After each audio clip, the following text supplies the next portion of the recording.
నుంచి మరి 13 నుంచి 16 వచనాలు మనం చదువుకున్నాం. అయితే ఈ కీర్తనని మనము దావీదు గారు రాసినట్టుగా మనం చూస్తూ ఉన్నాం. దావీదు గారు ఆ చెప్పిన ప్రధాన గాయకుడికి ఎలా అంటే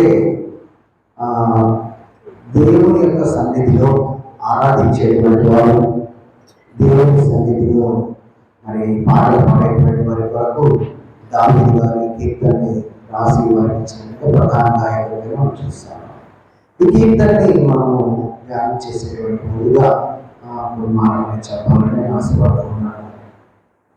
ఒక వ్యక్తి పైన మనకి విశ్వాసం కావాలంటే, ఆ వ్యక్తి మీద మనం నమ్మకం ఉంచాలి అంటే మరి ఆ వ్యక్తి గురించినటువంటి సమస్తం కూడా మనకు తెలియాలి. ఆ వ్యక్తి గురించినటువంటి సమస్తం మనం తెలుసుకొని ఉండాలి. ఆ వ్యక్తి యొక్క గుణగణాలు ఏంటి, అతని యొక్క శక్తి ఏంటి, అతని ఏంటి, అతని మంచితనం ఏంటి అని మనకి సంపూర్ణంగా తెలిసినప్పుడు మాత్రమే ఆ వ్యక్తి అని మనం విశ్వాసం ఉంచగలం. అలాగే చిన్నప్పుడు మనం చదువుకున్నటువంటి టీచర్లు ఉంటారు కదా, వాళ్ళు మనం ఎంత పెద్దవాళ్ళమైనా కూడా వాళ్ళు మనకు కనిపించినప్పుడు ఎంతో గౌరవ భావంతో వాళ్ళు చూస్తూ ఉంటారు. వాడు కనిపించగానే వాడికి నమస్కారం చేసి ఎంతో గౌరవంగా వాడిని పలకరిస్తాం. ఎందుకంటే మనం ఈ స్థాయిలో ఉండడానికి వారు మనకి ఎంతో ప్రోత్సాహంగా, వారు ఎంతో శ్రమపడి మనకి కొంత జ్ఞానాన్ని అందించి ఒక మంచి మార్గంలో మనల్ని నడిపించారు. అలాగే తల్లిదండ్రుల విషయానికి వచ్చినప్పుడు మనం తల్లిదండ్రులను మనము గౌరవించాలి. తల్లిదండ్రులను గౌరవించాలి. మరి ఎందుకు మనము ఇలా ఉంటున్నామంటే, తల్లిదండ్రులు మన కోసం ఎంతో కష్టపడి, ఎంతో ప్రయాసపడి, వారు కొన్నిసార్లు వారు తినక కూడా మరి బిడ్డలుగా వాళ్ళ యొక్క పిల్లలను పెంచుతారు. వారి యొక్క త్యాగాన్ని మనం జ్ఞాపకం చేసుకున్నప్పుడు ఎంత కాలమైనా కూడా, వారు చనిపోయినా కూడా వారు చేసినటువంటి త్యాగము మనకి అలాగే గుర్తుండిపోతుంది. ఎందుకంటే వారు మన కోసం ఎంతో త్యాగం చేసి ఎంతో కష్టపడ్డారు కాబట్టి. ఒక వ్యక్తి ఎంత విశ్వాసం మనం ఉంచాలి అంటే ఆ వ్యక్తిలోని గుణగణాలన్నీ కూడా మంచిగా మనల్ని ఒక మంచి మార్గంలో నడిపిస్తూ మనల్ని ఉన్నత స్థాయిలోకి తీసుకెళ్ళేటువంటి వారిని మనం ఎంతో గుర్తుపడుతూ జ్ఞాపకం పెట్టుకుంటూ ఉంటాం. అలాగే దేవుని యందు నమ్మకం ఉంచినటువంటి మనము కూడా దేవుని గురించినటువంటి గుణగణాలు, దేవుని గురించినటువంటి జ్ఞానము, దేవుని గురించినటువంటి శక్తి మనకి ఎప్పుడైతే తెలియకుండా మనము దేవుల్లో కొనసాగుతూ ఉంటామో, దేవుని నమ్మినటువంటి వారమైనా కూడా దేవుని గురించినటువంటి పూర్తి అవగాహన మనకి లేనప్పుడు నామకార్థ క్రైస్తవులుగానే మనము మిగిలిపోతాం.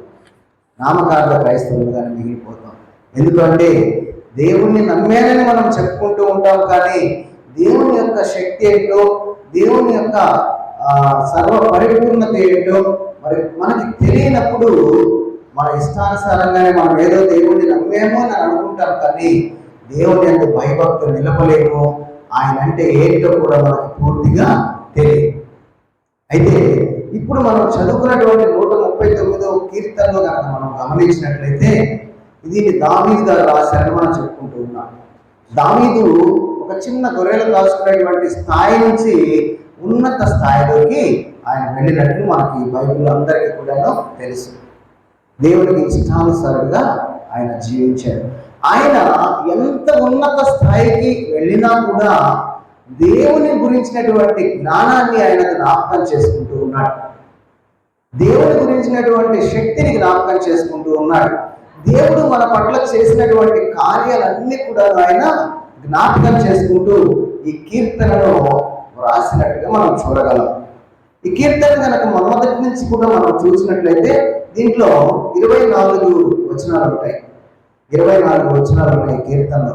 ఈ 24 వచనాలు కూడాను 5 భాగాలుగా మనం విభజించుకోవచ్చు.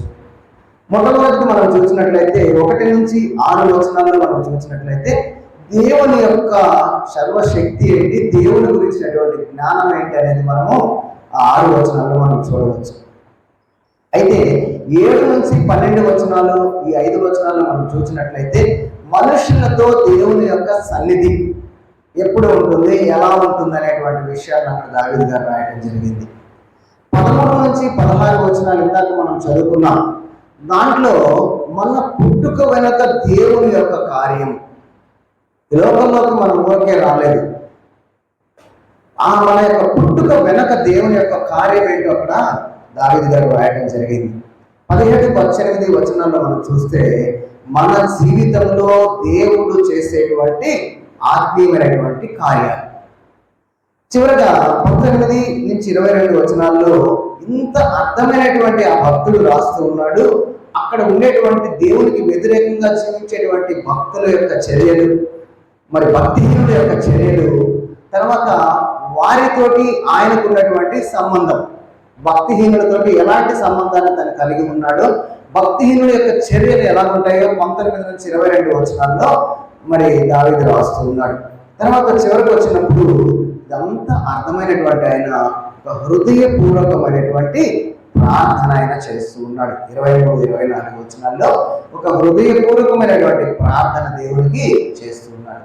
ఇప్పుడు కనుక మనం ఆలోచించగలిగితే ఈ కీర్తన అంతా కూడా మొత్తము మనము వచనం టు వచనం చెప్పాలి అంటే చాలా టైం పడుతుంది. కానీ కొంతగా మనం ఆలోచన చేయగలిగితే మొట్టమొదటిగా మనం 13-16 వచనాల్లో కొన్ని మాటలు మనం గమనించుదాం. 13-16 వచనాల్లో మనం చూసినట్లయితే మన పుట్టుక వెనక దేవుని యొక్క కార్యం ఏంటో అక్కడ తెలుస్తుంది. మన పుట్టుక వెనక దేవుని యొక్క కార్యాన్ని మనం గమనించగలము. చదువుకున్నట్లయితే నా అంతరింద్రియములను నీవే కలుగ చేసితివి, నా తల్లి గర్భమందు నన్ను నిర్మించినటువంటి వాడు నీవే అంటూ ఉన్నాడు. సహజంగా లోకము అనుకోవచ్చు ఒక స్త్రీ పురుషులకి వివాహం చేసినప్పుడు తప్పనిసరిగా బిడ్డలు కలుగుతారు అని.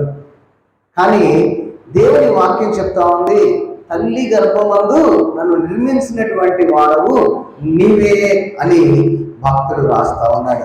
కీర్తన 100వ కీర్తనలో కూడా మనం ఆ మాటను మనం అక్కడ చదువుకోగలము. 100వ కీర్తనలో కూడా మనం వెళ్ళినప్పుడు అక్కడ అంటున్నాడు 3వ వచనంలో, యెహోవాయే దేవుడని తెలుసుకుని ఆయనే మనల్ని పుట్టించును, మనము ఆయన వాళ్ళము. దేవుడు మనల్ని పుట్టించాడు.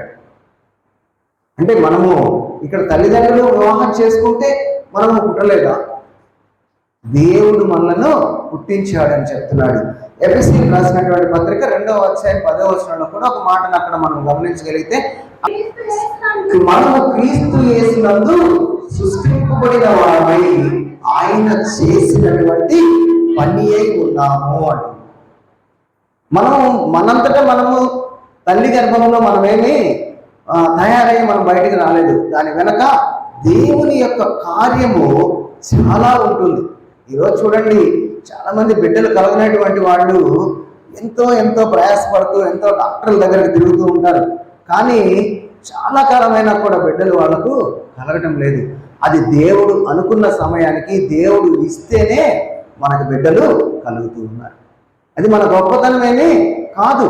అందుకే అక్కడ భక్తుడు అంటూ ఉన్నాడు, ఇంకా బిడ్డలు కలగటంలో దేవుడు మనల్ని లోపల నిర్మించినటువంటి విధానాన్ని మనం ఆలోచన చేసినట్లయితే ఆ భక్తుడు చెప్తున్నటువంటి మాట ఏంటో తెలుసా?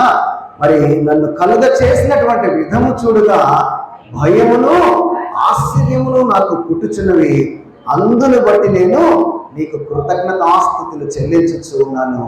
నీ కార్యములు ఆశ్చర్యకరములు, ఆ సంగతి నాకు బాగుగా తెలిసి ఉన్నది. భూమి యొక్క అగాధ స్థలములలో విచిత్రముగా నిర్మింపబడిన నాడు నాకు కలిగిన ఎముకలు నీకు మరుగైందలేదు అంటున్నాడు.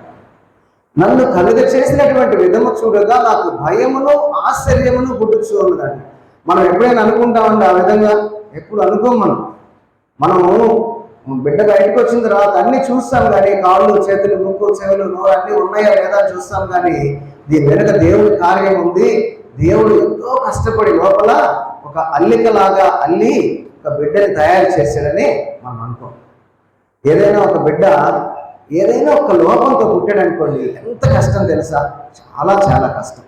ఏ ఒక్క లోపంతో బిడ్డ బయటికి వచ్చినా కానీ మనం ఎందుకు కూడా మనము పనికిరాము. అందుకే అది అర్థమైనటువంటి దావీదు అంటూ ఉన్నాడు, నన్ను కలుగ చేసిన విధము చూడగా నాకు భయమును ఆశ్చర్యమును పుట్టుచున్నవి అంటూ. భూమి యొక్క అగాధ స్థలములు అంటే తల్లి గర్భంలో ఎక్కడో లోపల నిర్మింపబడుతూ ఉన్నప్పుడు మరి నాకు కలిగిన వాటిలో ఏది కూడా నీకు మరుగై ఉండలేదు. తల్లి కన్సీవ్ అయిన తర్వాత మిషన్లకు తెలియకపోవచ్చు, కొన్ని దినాల వరకు కూడాను మిషన్లకు తెలియదు, ఏ స్కాన్ కూడాను అందదు. ఆ ఒక చిన్న ఆకారాన్ని రూపొందించుకున్న తర్వాత మాత్రమే స్కాన్లో తెలుస్తుంది. అయితే భక్తులకి అది అర్థమైంది. మనం కూడాను మన పుట్టుక వెనక దేవుని కార్యం ఎంత ఉన్నదో మనం అర్థం చేసుకోవాల్సినటువంటి వాళ్ళమై ఉన్నాము. యోగ గ్రంథంలోకి మనం వెళ్ళగలిగితే 10వ అధ్యాయంలో కొన్ని మాటలు అక్కడ మనం చూడగలము. మానవ నిర్మాణాన్ని గురించి, మానవుని దేవుడు ఎంత కష్టంతో ఎలా తయారు చేశాడో కొన్ని మాటలను అక్కడ మనం చూడగలము. 8వ వచనం, 10వ అధ్యాయం 8వ వచనంలో మనం చూసినట్లయితే, నీ హస్తములు నాకు అవయవ నిర్మాణం చేసి నన్నే రూపించి ఉన్నవి అంటాడు. భక్తుడు రాస్తున్నటువంటి మాట ఏంటో తెలుసా? నీ చేతులే నన్ను, అగాధ స్థలం అంటే తల్లి గర్భంలో దేవుని యొక్క చేతులే నన్ను నిర్మించినవి అంటూ ఉన్నాడు. మరి నా యొక్క అవయవ నిర్మాణాలన్నీ చేసింది ఎవరో తెలుసా? దేవుని యొక్క హస్తములే అంటూ ఉన్నాడు. కింద కనుక మన 10వ వచనంలో మనం చూడగలిగితే, ఒకటి పాలు పోసినట్టు నీవు నన్ను పోసితివి కదా, జున్నుగడ్డ ఒకటి పేరబెట్టినట్టు నీవు నన్ను పేరబెట్టితివి, చర్మముతోనూ మాంసంతోనూ నీవు నన్ను కప్పితివి, ఎముకలతోనూ నరములతోనూ నన్ను సంధించితివి, జీవమును అనుగ్రహించిన ఎడల కృప చూపితివి, నీ సంరక్షణ చేత నా ఆత్మను కాపాడితివి. అది కారణంగా మనం చదువుకుంటాం, నరుని నాసికా రంధ్రముల్లో దేవుడు జీవవాయువును ఊదగా నరుడు జీవించేటువంటి ఆత్మయ. తల్లి గర్భంలో దేవుడు మనల్ని రూపిస్తూ ఆయన చేసినటువంటి కార్యం గురించి చెప్తా ఉన్నాడు. జున్నుగడ్డ ఒకటి పేరబెట్టినట్టు నీవు నన్ను పేరబెట్టేవాడు. ఒక పెరుగును మనం చేవరేసామనుకోండి, దేంట్లో తోడు పెడితే అది గిన్నె ఏ ఆకారంలో ఉంటే ఆ ఆకారంలో ఆ గడ్డ వస్తుంది. అదేవిధంగా దేవుడు తన రూపంలో మనల్ని చేస్తున్నాడు. తన రూపంలో మనల్ని చేస్తూ ఇంకా అక్కడ చెప్తూ ఉన్నాడు, చర్మముతోనూ మాంసముతోనూ నీవు నన్ను కప్పావు, ఎముకలతో నరములతో నన్ను సంధించావు. చూడండి, ఎక్కడైనా మనకి ఒక ఆపరేషన్ జరిగినప్పుడు చర్మాన్ని కోస్తే అక్కడ మరలా కుట్లు మన జీవితాంతం కూడా ఉంటాయి. దేవుడిచ్చినటువంటి చర్మానికి ఎక్కడ కూడా కుట్లు అనేవి కనిపించవు. ఏ మూల కూడా, ఎక్కడ మడతలో కూడా ఎక్కడ కూడాను కుట్లు కనిపించవు. సుమారుగా మనం చూసుకున్నట్లయితే మన చర్మం అంతా కూడాను ఊడదీసి పరిస్తే కింద 16 నుంచి 22 చదరపు అడుగులు ఉంటున్నాయి. మరి అంత చర్మము ఎక్కడ కూడాను కుట్లు లేకుండా దేవుడు మనిషిని చర్మంతో కప్పాడు. ఆ చర్మమే లేకపోతే మనిషిని ఎవరైనా చూడగలమా? మనం ఎవరైనా చూడండి. ఆ తోలు తీసేసినటువంటి కోడిలాగా ఉంటాం. ఎలా? అసలు చర్మమే మనిషికి అందాన్ని ఇస్తుంది. మరి మనల్ని అంతా కూడాను ఎలాంటి బయట నుంచి ఏ వైరస్ కూడా వెళ్లకుండా చర్మం మనల్ని కాపాడుతూ ఉంది. అలాగా తర్వాత మాంసముతో నీవు నన్ను కప్పితివి, ఎముకలతో నరములతో నన్ను సంధించితివి. మాంసంతో దేవుడు తయారు చేసిన తర్వాత మరి ఆ మాంసం నిలబడాలంటే ఏం కావాలి? లోపల ఒక బిల్డింగ్ నిలబడాలంటే సిమెంట్ పోస్తే అది నిలబడదు. అది నిలబడాలంటే లోపల ఐరన్ రాడ్లు పెట్టి దానిపైన కంకర వేస్తారు. అలాగే ఒక మనిషి క్రమంగా నిలబడాలి అంటే లోపల ఎముకలు ఉండాలి మనకి. ఆ ఎముకలతోటి దేవుడు మరి మనల్ని అందరినీ కూడాను సంధించాడు.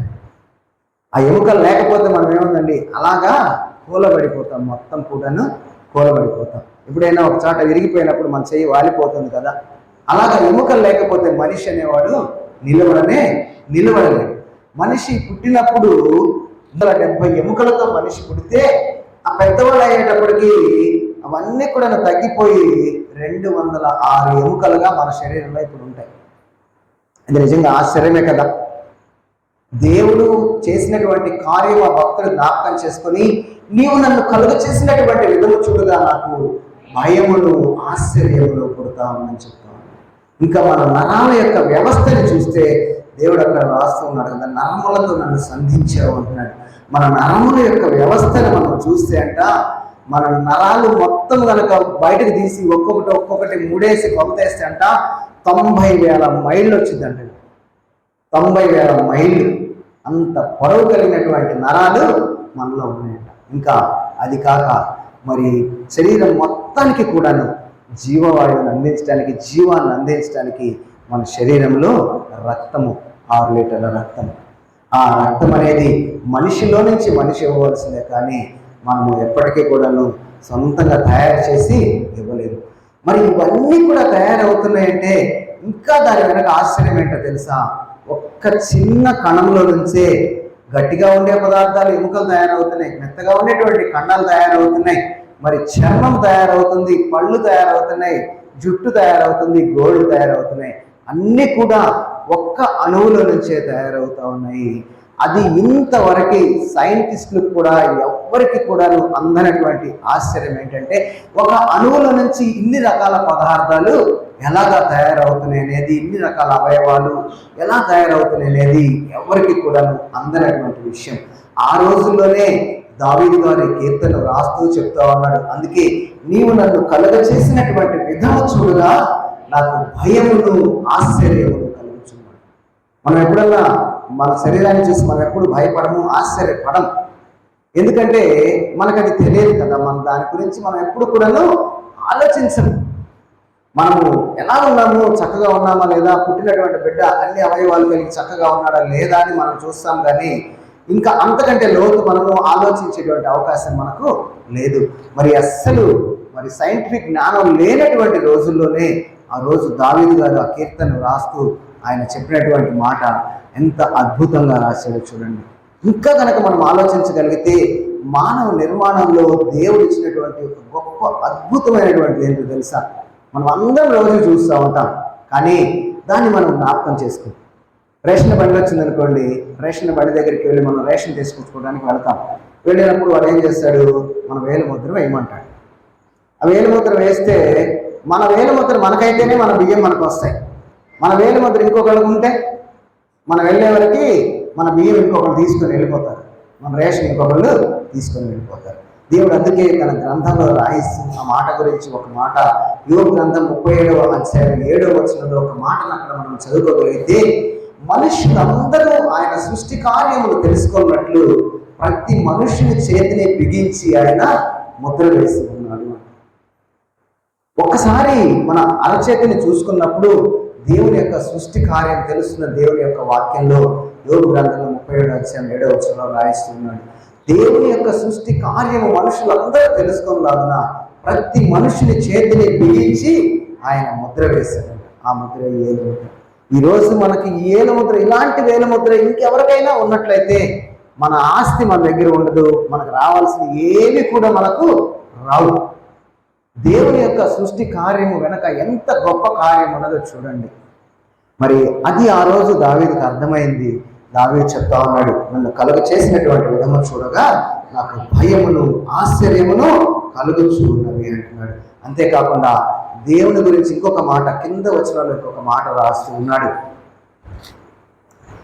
16-17 వచనాల్లో మనం చూసినట్లయితే, నేను పిండమునై ఉండగా నీ కన్నులు నన్ను చూచెను, నియమింపబడినటువంటి దినములలో ఒకటైనా కాకమునుపే నా దినములన్నీ కూడా నీ గ్రంథములో లిఖితములాయను అంటున్నాడు. దేవుడు ఎప్పుడు చూస్తున్నాడో తెలుసా? మనల్ని బయటకు వచ్చిన తర్వాత మనం చూసుకొని, నా బిడ్డ బాగుంది, తెల్లగా ఉంది, చావంచాయిగా ఉంది, మరి తండ్రి పోలికగా ఉంది, తల్లి పోలికగా ఉందని మనం అప్పుడు చూస్తున్నాం. కానీ దేవుడు తల్లి గర్భములో ఉన్నప్పుడే, పిండముగా ఉన్నప్పుడే దేవుడు మనల్ని చూస్తూ ఉన్నాడంట. అందుకే ఇర్మియా గ్రంథంలో ఒక మాట రాస్తూ 1వ అధ్యాయంలో భక్తుడు ఒక మాట రాస్తూ చెప్తా ఉన్నాడు. ఇర్మియా గ్రంథం 1వ అధ్యాయము 5వ వచనంలో ఒక మాటను అక్కడ మనం చదువుకోగలిగితే, గర్భములో నేను నిన్ను రూపింపక మునిపే నిన్ను ఎరిగి తిని, నీవు గర్భము నుండి బయలుపడక మునిపే నేను నిన్ను ప్రతిష్ఠించి తినని ఇర్మియాతో దేవుడు చెప్తా ఉన్నాడు. ఎప్పుడు చూస్తున్నాడు తెలుసా? దేవుడు గర్భంలో రూపించకబడక మునిపే తెలుసు అంట. మనల్ని తెలుసు. మన పట్ల ఆయన ఉద్దేశం ఏందో కూడా దేవుడు అప్పుడే మన పట్ల ఆయన యొక్క ఉద్దేశాన్ని నిర్ణయించేస్తాడు. కానీ దేవుని యొక్క ఉద్దేశాన్ని మనమే తెలుసుకోలేకుండా ఉన్నాము.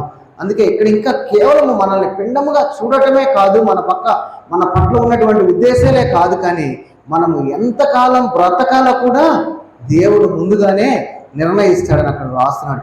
నియమింపబడిన దినములలో ఒకటైనా కాకమునిపే నా దినములన్నీ కూడా నీ గ్రంథములో లిఖితములైన. నియమింపబడినటువంటి దినాలంటే మనము పుట్టినటువంటి రోజు నుంచి మనం లెక్క వేసుకుంటాం. ఈరోజు మరి నేను పుట్టాను అని. ఇక్కడి నుంచి లోకంలో మనం బ్రతికేటువంటి దినాలన్నీ, భూమి మీద మనకి ఎన్ని దినాలైతే మనం ఉంటూ ఉన్నామో, ఎన్ని సంవత్సరాలు అయితే మనం ఉంటూ ఉన్నామో, అవన్నీ కూడాను మనం లెక్క వేసుకుంటాం. ఈ భూమి మీద మనము బ్రతికాము అని. 10 సంవత్సరాలు, 20 సంవత్సరాలు, 50 సంవత్సరాలు, 100 సంవత్సరాలు బ్రతికాము. ఈ 100 సంవత్సరాల్లో ఒక్కరోజు కూడా కాకమునిపే, మనం పుట్టినరోజు నుంచి మన పుట్టిన దినాన్ని లెక్కేసుకుంటే ఆ దినము కూడా కాకముందే దేవుడు మన గురించి మనం ఎన్ని సంవత్సరాలు బ్రతకాలో అక్కడ వ్రాస్తూ ఉన్నాడంట. భక్తునికి ఆ మాట అర్థమైంది. మన పుట్టుక వెనక దేవుని కార్యం ఏంటి, మన జీవితంలో దేవుని కార్యం ఏంటి, మన బ్రతుకు వెనక దేవుని కార్యం ఏంటో ఆ భక్తునికి అర్థమైంది. మరి అది కూడా మనము అర్థం చేసుకోవాల్సినటువంటి వారమై ఉన్నాము. యోబు గ్రంథం 14వ అధ్యాయము 5వ వచనంలో కూడా ఒక మాటను మనం అక్కడ చూసినట్లయితే, నరుల ఆయుష్కాలము పరిమితి కలదు, వారి నెలల సంఖ్య నీకు తెలిసే ఉన్నది, మించజాలని వయోపరిమాణము నీవు వారికి నియమించి ఉన్నావు అంటున్నాడు. నరుల ఆయుష్కాలమునకు పరిమితి ఉన్నది, ఎన్ని సంవత్సరాలైనా కానీ ఆ పరిమితి ఉన్నది, వారి నెలల సంఖ్య నీకే తెలుసు అని భక్తుడు రాస్తూ ఉన్నాడు. అక్కడ మనము పుట్టక మునిపే దేవుడు మనల్ని తల్లి గర్భంలో ఉన్నప్పుడే దేవుడు మనల్ని చూచి మన యొక్క ఆయుష్ను కూడాను ఆయన నిర్ణయించి ఈ లోకంలోకి మనల్ని పంపిస్తూ ఉన్నాడు. కానీ దాని వెనక ఉన్నటువంటిది దేవుని కార్యము అని మనము మాత్రము గ్రహించుకోలేకపోతా ఉన్నాం. అందుకే మరి భక్తుడు గ్రహించినటువంటి దేవుని కార్యము, దేవుడు తన యొక్క జీవితం వెనక, తన పుట్టుక వెనక, మన బ్రతుకు వెనక దేవుని కార్యం ఎంత ఉన్నదో మరి భక్తుడు గ్రహించి ఆ మాటలు రాస్తున్నాడు. ఇంకా కనుక మనం చూడగలిగినట్టయితే నాకు చదువుకున్నాం కదా, మరి 139 1 నుంచి మనం చూసినట్లయితే 1 నుంచి 6 వచనాల్లో మనం చెప్పినటువంటిది దేవుని యొక్క జ్ఞానం గురించి ఆ యొక్క భక్తుడు తెలుసుకుంటూ ఉన్నాడు.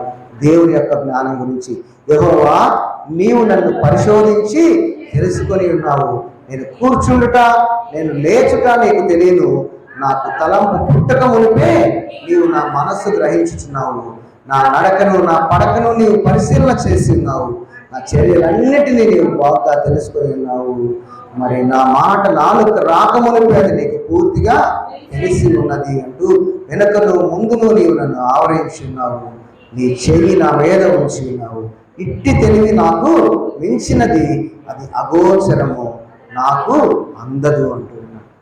దేవుని యొక్క జ్ఞానము మనము కనుక్కోలేము, మనకు తెలియదు. మరి ఆ భక్తుడు రాసినటువంటి మాట, నీవు నన్ను పరిశోధించి తెలుసుకొని ఉన్నావు అంటున్నాడు. ఇర్మియా గ్రంథం 17వ అధ్యాయము 10వ వచనంలో ఆ మాటను మనం అక్కడ చూడగలిగితే,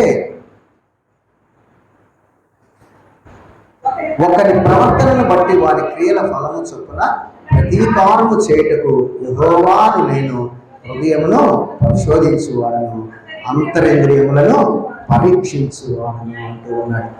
ఒక వ్యక్తిని మనం చూసి కనుక్కోలేమేమో కానీ, ఆ వ్యక్తిలో ఉన్నటువంటి ఆలోచనను మనం కనుక్కోలేమో కానీ, దేవుడు, ఇందాక మనం చదువుకున్నాం కదా, దేవుని యొక్క సృష్టి వలన, దేవుని యొక్క మరి కార్యము వలన మనం ఈ లోకంలోకి మనం వస్తున్నాం. మన పుట్టుక వెనక దేవుని యొక్క కార్యము ఎంతో ఉన్నది. కాబట్టి తయారు చేసినటువంటి వ్యక్తికి మనం ఎలాంటి వాళ్ళమో, మన ఆలోచన ఏందో దేవునికి తెలియకుండా ఉండదు. దేవుడు అన్ని కూడా తెలుసు. అందుకే ఆ భక్తుడు చెప్తున్నాడు, నీవు నన్ను పరిశోధించి తెలుసుకొని ఉన్నావు అంటున్నాడు. మనల్ని దేవుడు మరి ఎలాంటి మనం ఆలోచన మనం బయటికి పడలేకపోయినా కానీ, దేవుడు మన గురించినటువంటి లోపల మనం ఏమనుకుంటున్నామో కూడా దేవుడికి తెలుసుకునేటువంటి దేవుడే ఉన్నాడు. మరి హెబ్రీ పత్రిక 4వ అధ్యాయం 13వ వచనంలో అక్కడ ఒక మాటని వ్రాయిస్తూ దేవుడు చెప్తున్నాడు, మరియు ఆయన దృష్టికి కనబడని సృష్టము ఏదీ లేదు, మనం ఎవరికి లెక్క చెప్పవలసి ఉన్నదో ఆ దేవుని కన్నులకు సమస్తము మరుగులేక తేటగా ఉన్నది. మరి మనలను తల్లి గర్భంలో ఉన్నప్పుడే చూచి మన దినాలు కూడా నిర్ణయించి మనల్ని లోకంలోకి పంపించినటువంటి దేవునికి మనం ఏంటో, మన ఆలోచన ఏంటో, మన ప్రవర్తన ఏంటో దేవునికి తెలియదా? తెలుసు. చాలా మంది అనుకోవచ్చు, నేను చేసేది దేవునికి తెలియదేమో, మరి దేవుడు నన్ను చూడటం లేదేమో అని. అక్కడ అక్కడ అందుకే చెప్తున్నాడు, నా నడక నీకు తెలుసు, నా పడక నీకు తెలుసు, మరి నా చర్యలన్నీ కూడాను నీకు బాగా తెలుసు. నా నోట్ల నుంచి ఒక్క మాట రాక మునిపే నీకు తెలుసు, పూర్తిగా తెలుసు. అందుకే మత్తయి సువార్త 6వ అధ్యాయం 8వ వచనంలో యేసు ప్రభువు ఒక మాట చెప్తాడు కదా, అడగక మునిపే మీ అక్కరలన్నీ కూడాను ఎరిగినటువంటి దేవుడు. మన అక్కర్లు ఎరిగినటువంటి దేవుడు. మనము ఏం చేస్తున్నామో, దేవునికి వ్యతిరేకంగా ఏం చేస్తున్నామో, మన హృదయంలో ఏమి ఆలోచిస్తున్నామో దేవునికి తెలియదంటే అన్నీ కూడా తెలుసు. ఆ జ్ఞానం భక్తునికి అర్థమవుతా ఉంది. అందుకే చెప్తా ఉన్నాడు, మరి ఇట్టి తెలివి నాకు మించిందయ్యా, అది అగోచరం, నాకు అందదు అంటున్నాడు. ఇంకా చెప్పాలంటే ప్రతి వచనానికి కూడాను చాలా రిఫరెన్స్లు ఉంటాయి. అన్ని కూడా చెప్తే సమయం అయితే చాలదు కాబట్టి ఒక్కొక్క దాన్ని చెప్తా ఉన్నాను, సమయం అయిపోతా ఉంది. మరి ఆ భక్తులు చెప్తున్నటువంటి మాట ఏంటో తెలుసా, ఇట్టి తెలివి నాకు మించినది, అది అగోచరం. అది ఆ భక్తునికి అర్థమైంది. దేవుడు మనల్ని పరిశీలిస్తున్నాడు, మనల్ని పరిశోధిస్తున్నాడు. మనం ఏం చేస్తున్నామో, మనం ఎక్కడ ఉన్నా కానీ, మనం పడుకున్నా లేస్తున్నా ఎక్కడికి వెళ్ళినా మనం ఏం మాట్లాడబోతున్నామో కూడా దేవునికి తెలుసు అంటూ ఉన్నాడు. మరి ఆ భయం అనేది మనలో ఉన్నప్పుడు మనము పాపం చేయడానికి మనం వెనుకాడతాం. దేవుడు మనల్ని చూస్తూ ఉన్నాడు. దేవుడు గురించినటువంటి మన గురించినటువంటి ఆలోచన దేవుడు ఎప్పుడు చేస్తూ ఉన్నాడు. మనం ఎప్పుడైతే అనుకుంటామో పాపం చేయడానికి మనము వెనుకాడతాం. అలాగే మరి కింద ఇంకొక మనం చూసినట్లయితే దేవుడితో మన సన్నిధి అనేటువంటి మరి 7 నుంచి 12 వచనాల్లో మనం చూసుకున్నాం. 7 నుంచి 12 వచనాల్లో చూసినట్లయితే, నీ ఆత్మ నుండి నేను ఎక్కడికి పోవదును, నీ సన్నిధి నుండి ఎక్కడికి పారిపోవదును, నేను ఆకాశంకి ఎక్కినను నీవు అక్కడ ఉన్నావు, పాతాళమందు పడుకొనిను నీవు అక్కడ ఉన్నావు, సముద్ర దిగంతములో నివసించినను వేకో రెక్కలు కట్టుకొని ఉన్నను అని అంటూ చెప్తూ ఉన్నాడు. నేను ఎక్కడికి పోతానయ్యా, నీ దృష్టి నా మీద ఎప్పుడు కూడాను ఉంటుంది. నేను ఎక్కడికి పోగలను, నీ దృష్టిలో నుంచి నేను ఎప్పటికీ కూడాను తప్పించుకొని పోలేను అంటూ ఉన్నాడు. అంటే చాలా దూర ప్రాంతము రెక్కలు కట్టుకొని ఎక్కడికో దూరం వెళ్ళినా, ఎక్కడో కనిపించినటువంటి స్థలాల్లోకి వెళ్ళినా, నేను ఎక్కడో కాన్ రాకుండా నేను పడుకున్నా కూడా నీవు నన్ను చూస్తూనే ఉంటావు అంటూ ఉన్నాడు. మరి నన్ను గమనిస్తూనే నీవు ఉంటావు, నేను ఎక్కడికి వెళ్ళినా కూడా నీ సన్నిధి నాతోనే ఉంటుంది అంటున్నాడు. ఇర్మీయా గ్రంథం 23వ అధ్యాయంలో ఒక మాటని, దానికి సంబంధించి ఒక్క మాట మనం చదువుకుందాము. ఇర్మీయా గ్రంథము 23వ అధ్యాయము 23-24 వచనాలు మనం చదువుకుందాం. యెహోవా సెలవిచ్చిన మాట ఏదనగా, నాకు కనబడకుండా రహస్య స్థలములలో దాగగలవాడు ఎవరైనా ఉన్నారా? నేను భూమి ఆకాశముల ఎందట ఉన్నవాడను కానా? ఇదే యెహోవా వాక్కు. దేవుడు మాట్లాడుతూ చెప్తున్నాడు. మీరు ఇక్కడ ఉన్నారనుకుంటే నేనేమో దగ్గరగా ఉండేటువంటి దేవుడిని అనుకుంటున్నారా? నేను దూరంగా ఉండేటువంటి దేవుణ్ణి కానా? మరి నాకు కనబడకుండా ఉండేటువంటి రహస్య స్థలం ఏదైనా సృష్టిలో ఏదైనా ఉందా అంటే ఏది కూడా లేదు. భూమి ఆకాశంలో అంతటా కూడా నేను ఉన్నటువంటి వాడు. సర్వవ్యాపి అయినటువంటి దేవుడు, అన్ని చోట్లను దేవుడు ఉన్నాడు. ప్రతి స్థలం కూడా దేవునికి తెలుసు. దేవునికి మరుగైనటువంటి స్థలం ఏది కూడా లేదు. ఉదాహరణకి మనం తీసుకున్నట్లయితే యోనాను మనం తీసుకోవచ్చు. యోనాను నినివే పట్టణానికి వెళ్ళి నా గురించినటువంటి మాటలు చెప్పి వాళ్ళని హెచ్చరించి రాయి అంటే ఆయన నినివే పట్టణానికి వెళ్లకుండా తర్షీషు పోయడానికి ఓడలు ఎక్కి ఎక్కడో వెళ్ళి కిందకు వెళ్ళి నిద్రపోతూ ఉంటాడు. అంటే ఆయన దేవుని మాటలు కాదని యోనా వెళితే దేవుడికి తెలియదని ఆయన అనుకుంటాడు. మనం కూడా అంతేనా? మనం కూడా అలాగే ఏదైనా ఒక పని దేవుడు ఈ రీతిగా చేయండి అని చెప్పినప్పుడు దేవునికి వ్యతిరేకంగా మనం పని చేసి మనం మెదలకుండా ఊరుకుంటే దేవుడు చూడకుండా ఊరుకుంటాడా? వెంటనే ఏం చేశాడు దేవుడు? యోనానే హెచ్చరించలేదు. తన నోటిలో నుండి తనే మాట్లాడేటట్టు యోనా చేత పలికించాడు. ఎవరయ్యా అంటే నేనే, ఆ వ్యక్తిని నేనే, నన్ను ఎత్తి సముద్రంలో పడే. మనం కూడా అనుకోవచ్చు దేవుని తెలియకుండా మనం ఏమైనా చేస్తున్నామేమోనని. కానీ దేవుడు అంతటా కూడా చూసేటువంటి దేవుడు, అంతా కూడాను ఉండేటువంటి దేవుడు. కింద మనం 11వ వచనంలో మనం చూసినట్లయితే, అంధకారం నన్ను మరుగు చేయను, నాకు కలుగ వెలుగు రాత్రి వలె ఉండును అని నేను అనుకునే ఎడలా చీకటి అయినను నీకు చీకటి కాకపోవును, రాత్రి పగటి వలె నీకు వెలుగుగా ఉండును, చీకటి వెలుగును నీకు ఏకరీతిగా ఉన్నది అంటున్నాడు. అంధకారము నన్ను మరుగు చేయదు. మనం కూడా ఏదైనా పాపం చేసి ఎవరు చూడలేదులే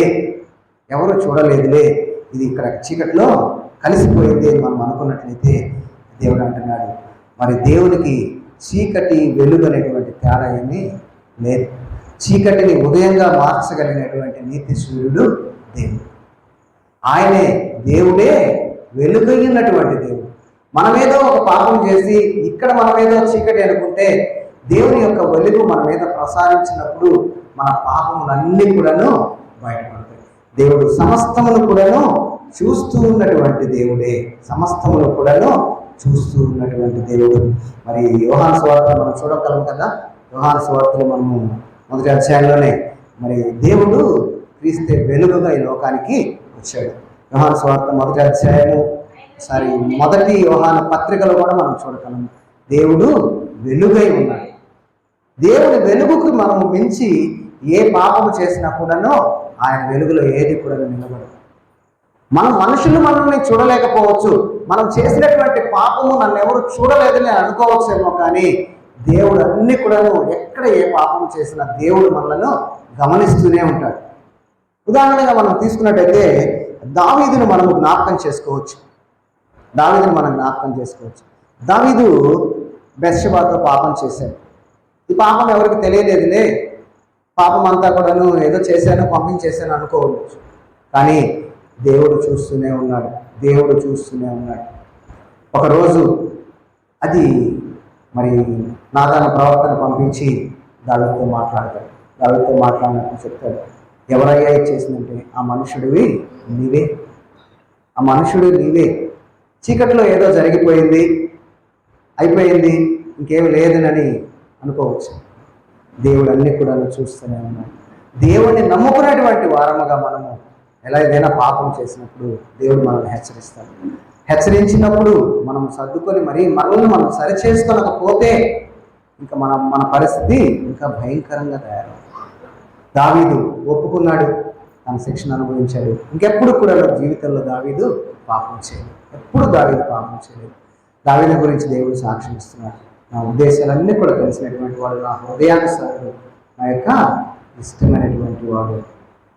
మనం అనుకోవచ్చు దేవుని నమ్ముకున్నటువంటి వారంగా మొట్టమొదటిలో మనం చెప్పుకున్న దేవుని యొక్క శక్తిని గురించి మనం తెలియకుండా ఎంత దేవునిలో మనం ఉన్నా కూడా చివరకు నామకార్థ క్రైస్తవులుగానే మిగిలిపోతాం. కానీ మరి స్వచ్ఛమైనటువంటి దేవుని పిల్లలముగా మనం ఈ లోకంలో నిలబడలేము. ఎందుకంటే ఏది చేసినా మనకి ఏది కూడాను తప్పు అని అనిపించదు. దేవుని యొక్క శక్తి, దేవుని యొక్క జ్ఞానము, దేవుడు ఏంటో మనకు తెలిసినప్పుడు మాత్రమే మనము దాన్ని చేయకుండా ఉండగలం. మనం ప్రార్థన చేసేటప్పుడు చేస్తాం కదా, ఎక్కడ 2-3 నా నామంలో ఉంటే వారి మధ్యలోనే ఉంటానన్న దేవా అని ప్రార్థన చేసేటప్పుడే ఉంటాడు దేవుడు. ఇద్దరు కలిసి పాపం చేసేటప్పుడు కూడా ఉంటాడు. మూడో వ్యక్తిగా దేవుడు అక్కడ చూస్తూనే ఉంటాడు. దేవుడి కన్నులకి ఏది కూడాను మరుగైంది లేనే లేదు. దావీదు కూడా అదే కదా. దావీదు పాపం చేశాడు, వెళ్ళిపోయాడు, అయిపోయింది అనుకున్నాడు. ఇంకేం పర్వాలేదులే, మరి వాళ్ళ భర్తను కూడా చంపించేశాడు, ఇంకెవరికి తెలియదులే అనుకున్నాడు. కానీ మరి ఎలా తెలిసింది దేవునికి తెలిసింది కదా. దేవునికి తెలిసి దావీదు దగ్గరికి వచ్చినప్పుడు దావీదు ఒప్పుకున్నాడు. ఇంకా జీవితంలో ఎప్పుడు కూడా ఆయన పాపం చేసినటువంటి వాడిగా లేడు. అలాగే మరి ఇంకా మనం ముందుకెళ్ళినట్టయితే ఇందాక మనము 17 వచనాల వరకు చదువుకున్నాం కదా, 16 వచనాల వరకు చదువుకున్నాము. 17లో మనం చూసినట్లయితే, దేవా నీ తలంపులు నాకెంతో ప్రియమైనవి, వాటి మొత్తం ఎంతో గొప్పది, వాటిని లెక్కించుదని అనుకుంటున్నా, అవి ఇసుక కంటేను లెక్కకు ఎక్కువై ఉన్నవి. నేను మేల్కొంటున్నా, ఇంకా దేవుడు మన జీవితంలో చేసేటువంటి కార్యాలను మనం జ్ఞాపకం చేసుకున్నట్లయితే ఈరోజు మనకు తెలియకపోవచ్చు, కానీ ఒకరోజు దేవుళ్ళలోకి మనం వచ్చిన తర్వాత చిన్నతనం నుంచి మన జీవితంలో జరిగినటువంటి కార్యాలన్నీ కూడా జ్ఞాపకం చేసుకున్నట్లయితే ఒక్కొక్కసారి ఎంతో ఆశ్చర్యం కలుగుతూ ఉంటున్నాను. ఎందుకు ఈ స్థలానికి నేను వచ్చాను, నాకు ఇష్టమై నేను ఇక్కడ ఈ స్థలానికి రాలేదే, అని ఒక్కోసారి మనం ఆలోచించవచ్చు. ఒక్కోసారి ఇంత కష్టమైనటువంటి పరిస్థితుల్లో నుంచి నేను ఎందుకు వెళుతున్నాను, నేను దీన్ని కోరుకోలేదే అని మనం అనుకోవచ్చు. ఒక్కొక్కసారి ఒక్కొక్క పరిస్థితి ఒక్కొక్కరి జీవితంలో జరుగుతూ ఉంటుంది.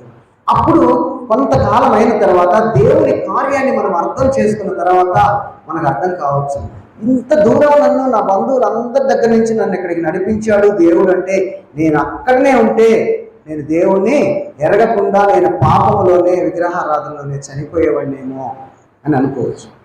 ఒకవేళ ఒక కష్టం మన జీవితంలో వచ్చిందంటే, ఈ కష్టం నా జీవితంలో రాకపోతే నేనేంటో, నా పరిస్థితి ఏంటో, నా బంధువుల పరిస్థితి ఏంటో నాకు తెలిసేది కాదు కదా అని దేవుడు పూర్తిగా నడిపించిన తర్వాత మనకి తెలియవచ్చు.